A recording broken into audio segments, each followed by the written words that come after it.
Welcome to academic to zone. Last video में हम लोग ने स्टार्ट किया था एक topic that was farming in Palampur, और उसमें हम लोग ने डिस्कस किया था कि पालमपुर में लैंड इज फिक्स्ड। तो लैंड फिक्स्ड है, कितना है लैंड वो भी हम लोग ने डिस्कस किया था। ठीक है, और एक और क्वेश्चन हम लोग के पास आया था, is there a way one can grow more from the same land? क्या कोई तरीका है कि एक ही लैंड में ज्यादा क्रॉपिंग की जा सके? तो यस, लास्ट वीडियो में हम लोगों ने डिस्कस किया था कि एक तरीका है and that was multiple cropping, कि एक ही सेम पीस ऑफ लैंड में एक साल में कई बार जो है वो क्रॉपिंग की जा सकती है। उसको हम लोगों ने डिटेल से पढ़ा था। But is there any other way? क्या कोई और तरीका है?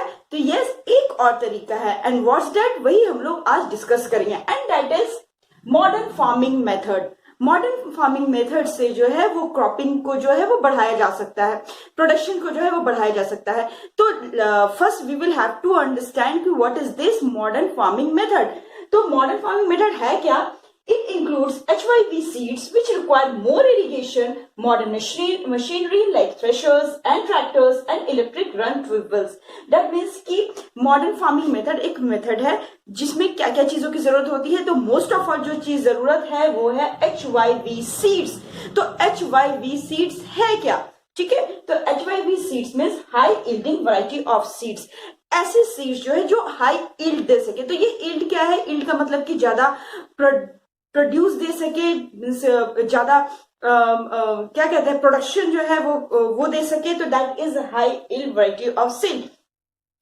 तो जो मॉडर्न फार्मिंग मेथड में जो है सबसे इंपॉर्टेंट जो जरूरी है वो HYV सीड्स जरूरी है। और HYV सीड्स जो है जब यूज किया जाता है तो उसमें और क्या जरूरत होती है? मोर इरिगेशन, सिंचाई की ज्यादा जरूरत होती है। दैट मीन्स कि पानी का ज्यादा जरूरत होता है। मॉडर्न मशीनरी चाहिए उसमें, तो मॉडर्न मशीनरी में जैसे थ्रेशर्स हो गए, ट्रैक्टर्स हो गए, ठीक है। और इलेक्ट्रिक रन ट्यूबवेल्स। तो ट्यूबवेल्स किस लिए? ऑफकोर्स इरिगेशन के लिए, क्योंकि we are talking about modern farming method और it is not at all कि सिर्फ और सिर्फ रेनी सीजन में ही जो है वो क्रॉपिंग हो, क्योंकि प्रोडक्शन ज्यादा की बात की जा रही है। दैट मीन्स कि किसी भी सीजन की हम लोग बात कर रहे हैं, राइट। तो this is modern farming method. ये जो है मॉडर्न फार्मिंग मेथड है, ठीक है। तो हम लोग बात कर रहे थे कि हाँ, दो तरीका हम लोगों को पता चल गया है जिससे जो है प्रोडक्शन ज्यादा किया जा सकता है। One is multiple cropping and another is modern farming method. तो मॉडर्न फार्मिंग मेथड्स में और क्या क्या चीजें होती है इसको हम लोग जानते हैं। तो 1960s तक इंडिया की बात हो रही है, ठीक है। तो 1960s तक इंडिया में जो कल्टीवेशन होता था वो कैसे होता था? Through the traditional method.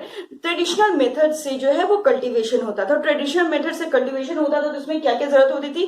Traditional seeds की जरूरत होती थी, जो कॉमन जो सीड्स होती है वो जरूरत होती थी, जिसकी वजह से जो लो यील्ड कॉमन सीड अगर यूज कर रहे हैं, ट्रेडिशनल सीड यूज कर रहे हैं तो बहुत ज्यादा प्रोडक्शन नहीं होता है production but not at that much जो हम लोगों को मॉडर्न फार्मिंग मेथड में मिलेगा, ठीक है। हम लोग कंपेयर भी करेंगे लास्ट में, ठीक है। लेस इरिगेशन, दैट मीन्स कि ट्रेडिशनल वे ऑफ कल्टीवेशन से जो है ज्यादा पानी की जरूरत नहीं होती है in compare to modern farming method. And natural manure as fertilizer. और फर्टिलाइजर में जो है क्या यूज किया जाता है? नेचुरल मैन्योर, जैसे काउ डंग हो गया, फिर और भी बहुत से मटेरियल्स होते हैं, ऑर्गेनिक वेस्ट जो होते हैं उससे मैन्योर जो है वो बनाया जाता है। तो इस तरह से ट्रेडिशनल मेथड से जो है 1960s तक कल्टीवेशन होता था। तो 1960s, late me tell you, 60s है, आप देख रहे होंगे 60s। तो इसका क्या मतलब है?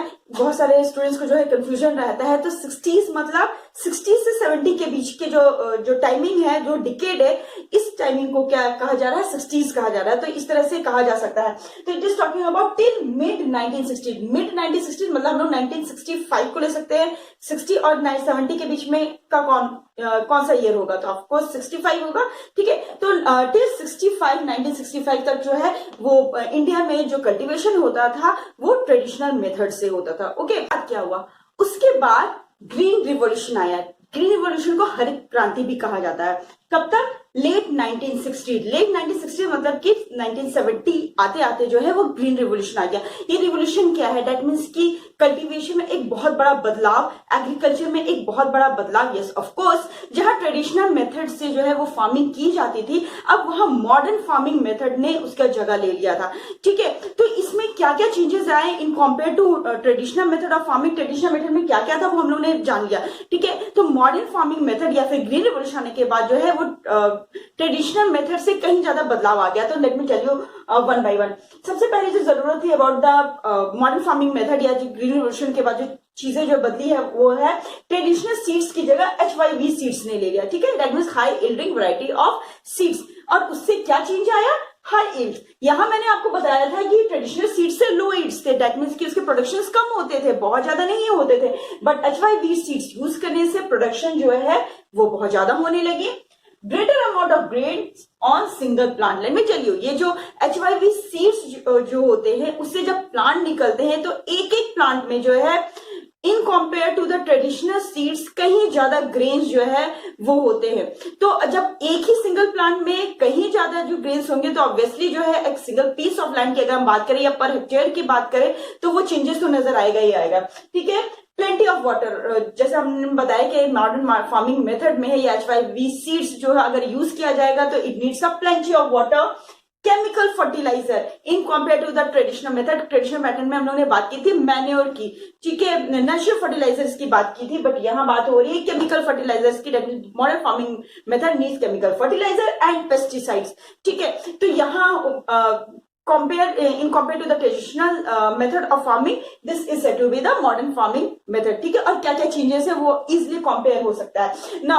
यहाँ बात हो रही है मॉडर्न फार्मिंग मेथड की, इंडिया की बात हो रही है। तो इंडिया में सबसे पहले ये जो मॉडर्न फार्मिंग मेथड है वो कहाँ शुरुआत हुई? तो सबसे पहले शुरुआत हुई पंजाब, हरियाणा एंड वेस्टर्न उत्तर प्रदेश में। ये 3 स्टेट थे जहां फर्स्ट टू ट्राई और मॉडर्न फार्मिंग मेथड, जहां सबसे पहले जो है मॉडर्न फार्मिंग मेथड की शुरुआत हुई।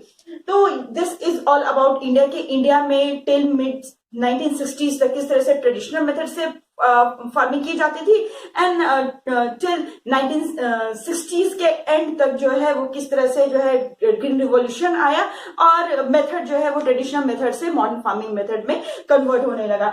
Now come to the chapter का जो हम लोग topic the story of village Palampur तक चलते हैं। पालमपुर में कि पालमपुर में एग्रीकल्चर कैसे की जा रही थी, तो वहां पर भी वही था कि इन द अर्लियर टाइम पहले जो था वो ट्रेडिशनल मेथड से फार्मिंग की जाती थी और बाद के समय में जो है वहां के फार्मर्स ने भी मॉडर्न फार्मिंग मेथड अडॉप्ट कर लिया। ठीक है, तो इन पालमपुर अगर हम लोग कंपेयर करें तो व्हाट्स द डिफरेंस बिटवीन ना ट्रेडिशनल मेथड, मैंने आपको पहले ही बताया कि लास्ट तक हम लोग उसको कंपेयर भी करेंगे प्रोडक्शंस को। ठीक है, जो हम लोग यील्ड की बात कर रहे हैं तो उसको हम लोग कंपेयर भी करेंगे। तो यहाँ पालमपुर में ही कंपेरिजन दिखाया जा रहा है कि पालमपुर में मान लीजिए कि वीट ग्रो हो रहा है। ठीक है, तो विद द ट्रेडिशनल मेथड से जब वीट ग्रो किया जा रहा है तो it gives 1300 kg per hectare. Per hectare में कितना प्रोडक्शन हो रहा है? 1300 kg ऑफ वीट। ये हो गया ट्रेडिशनल मेथड से। मॉडर्न फार्मिंग मेथड से अगर हम लोग बात करें तो मॉडर्न फार्मिंग मेथड से पर हेक्टेयर, दैट मीन्स की लैंड उतना ही है, पर हेक्टेयर की बात हो रही है, but it gives the production of 3200 kg, that means 3200 kg of wheat. You can see clear comparison है यहाँ पर और क्लियर आपको समझ में आ रहा होगा कि प्रोडक्शन कितना ज्यादा बढ़ जा रहा है with the help of modern farming method. ठीक है, अब जब प्रोडक्शन ज्यादा होगा तो फार्मर्स के पास जो है सरप्लस होंगे तो वो ज्यादा से ज्यादा मार्केट में सेल कर पाएंगे और सेल करेंगे तो उनकी जो है लिविंग जो है वो और अच्छी होगी। ठीक है, तो दिस इज अबाउट जो एक मेथड हम लोगों ने मल्टीपल क्रॉपिंग की बात की थी और अनदर मेथड हो गया आज मॉडर्न फार्मिंग मेथड। लेकिन आप अपने बुक में देखेंगे कि उसके बाद एक और क्वेश्चन है, what's that? Will the land sustain? That means कि क्या लैंड सस्टेन रहेगा? सस्टेन मतलब क्या है? नरिश्ड रहेगा, फर्टाइल रहेगा। तो ये क्वेश्चन क्यों पूछा गया है? तो ये क्वेश्चन इसलिए पूछा गया है कि we are talking here about modern farming method और मॉडर्न फार्मिंग मेथड में 3 चीजें मैंने बार बार I am repeating again and again 3 things that HYV seeds need plenty of water, chemical fertiliser, pesticide. तो प्लेंटी ऑफ वाटर मतलब कि बहुत ज्यादा इसे इरिगेशन चाहिए, बहुत ज्यादा पानी चाहिए। तो ये पानी कहाँ से आएंगे? ऑब्वियसली जो है ऑब्वियसली ट्यूबवेल से आएंगे। ट्यूबवेल से पानी कहाँ से आता है? ग्राउंड वाटर होते हैं, तो जब ग्राउंड वाटर हम ज्यादा से ज्यादा यूज कर रहे हैं तो क्या होगा, वाटर लेवल और डाउन होता चला जाएगा। ठीक है, दैट मीन्स डिग्रेडेशन हो रहा है। अनदर थिंग इस केमिकल फर्टिलाइजर यूज किया जाता है या पेस्टिसाइड्स यूज किया जाता है। जब केमिकल फर्टिलाइजर या पेस्टिसाइड्स यूज किया जाता है तो ये आप लोगों को भी मालूम होगा कि ये सॉइल की जो है फर्टिलिटी को, सॉइल के नरिशमेंट को जो है वो खराब करती है। ठीक है, सॉइल जितना नरिश, अगर हम लोग नेचुरल मैन्योर की बात करेंगे तो उससे सॉइल को बिल्कुल भी इफेक्ट नहीं होता है, बट केमिकल जो है उसके सॉइल की फर्टिलिटी को इफेक्ट करते हैं।